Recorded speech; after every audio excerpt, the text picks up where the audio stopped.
College में admission लेना पड़ेगा। मैं पिताजी को बेवकूफ नहीं बनाना चाह रहा था, इस वजह से मैंने शॉर्टकट रास्ता अपनाया। मैंने कई टेक्निकल क्वालिफिकेशन के लिए IATA international air transport association ticketing का एक कोर्स होता है, वो अपने हमने किया। वहाँ की 3500 की जॉब मुझे समझ मैं सऊदी लेके चला जाऊंगा।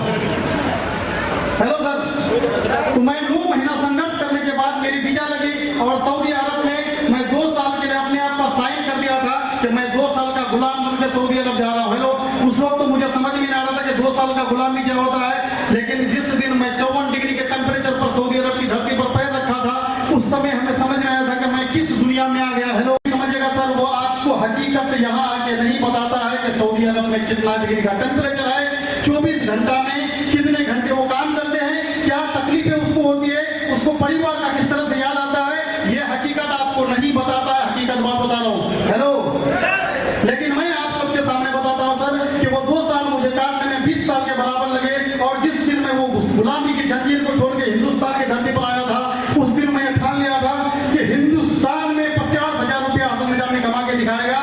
और उसी की वजह से वो जुनून 50,000 कमाने का जो सऊदी अरब में मैं कमाया था, वही जुनून एक बंदा मुझे, जिसका मैं नाम लेना चाहूंगा, मिस्टर जुनेद जी और मोहन जी के लिए, जिसने हमें विश्वास दिलाया कि इस बिजनेस में आप 50 क्या लाखों रुपया 25 का जुगाड़ लग गया तो फिर इनकम रुकता नहीं है, वो कितने लाखों में बदल जाएगा कहना मुश्किल है।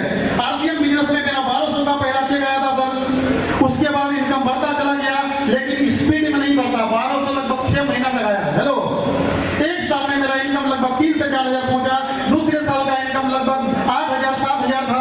संघर्ष लगातार जारी था, घर वाले मानने के लिए तैयार नहीं थे। मेरी वाइफ जो देख रहे हैं, ये हमेशा मजाक उड़ाया करता था हमारा। हेलो, क्योंकि इसको कभी भी इसके पसंद का कपड़ा खरीद के हम नहीं दे पाते थे। हेलो, लेकिन सर सिस्टम का कमाल देखिए कि 3 साल होते होते हमारी रॉयल्टी आती है। रॉयल्टी आने के बाद भी आरसीएम बिजनेस में गरीब ही रहता है, इसलिए कि आपको उतना इनकम नहीं मिलता है सर, इसलिए टीम को भी देखना पड़ता है, अपना खर्च भी होता है और रॉयल्टी जैसा कपड़ा भी लगाना पड़ता है शरीर पर। क्या सही बोल रहे हैं, गलत बोल रहे हैं सर? इसलिए गरीबी खत्म नहीं होगी रॉयल्टी आने के बाद में। उसके बाद सर मैंने फिर से ठाना और रॉयल्टी की 4 पिनों को लगातार 3-3 4-4 महीने में पार करता गया और लगातार 2 महीने से टेक्निकल पर कम कायम हूँ। और अभी जो इनकम की बात करूँ, पहला महीने का टेक्निकल इनकम जो आया था लगभग 53,000, ये दूसरे महीने का टेक्निकल इनकम जो आया लगभग 59,000 रुपये। सर आपको लगता है कि मैं गरीब हूँ? हेलो, ये इनकम रुकने वाला नहीं है सर। हसन निजामी को इस स्टेज पर आप लोग लगातार देखने वाले हैं। किसके रूप में? पिन सेलिब्रेट के रूप में, इसलिए कि मैं आराम करने वाला बंदा नहीं हूँ। मुझे जो लोग काम करते हुए देखे उसे पता है कि हसन निजामी किस तरह से काम करता है और इसके अंदर में क्या जुनून होता है। यहाँ पर जितने भी लोग मेरे हाथ पकड़ के इस सिस्टम में आए, हेलो, मुझे जो सुन रहे हैं, मैं उन सभी लोगों से वादा करता हूँ कि मैं हर इंसान को इस जगह पर पहुंचाऊंगा, सिर्फ मेरी बातों पर चलते रहना। इसलिए कि बहुत सारे लोग इसको 5,000 और 10,000 कमाने का धंधा समझ के अपलाइन को कभी कभी नहीं सुनते हैं या सुनना पसंद नहीं करते हैं या अपलाइन का फोन नहीं उठाते हैं या मीटिंग के दिन में कई बहाने मार देते हैं।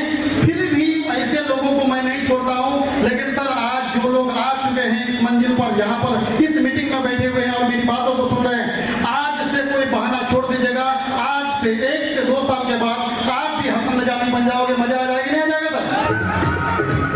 जिंदगी में सर आरसीएम में आने के बाद बहाने को छोड़ दीजिए, क्योंकि दुनिया में हर काम में हम बहाने करते हैं और उसी बहाने को आरसीएम में भी हमने इस बिजनेस में अगर सर हिम्मत कर पाया, ये मदन मोहन निशा जैसा आदमी को देख करके हिम्मत कर पाया, मोहन प्रसाद जैसे आदमी को देख करके हिम्मत कर पाया,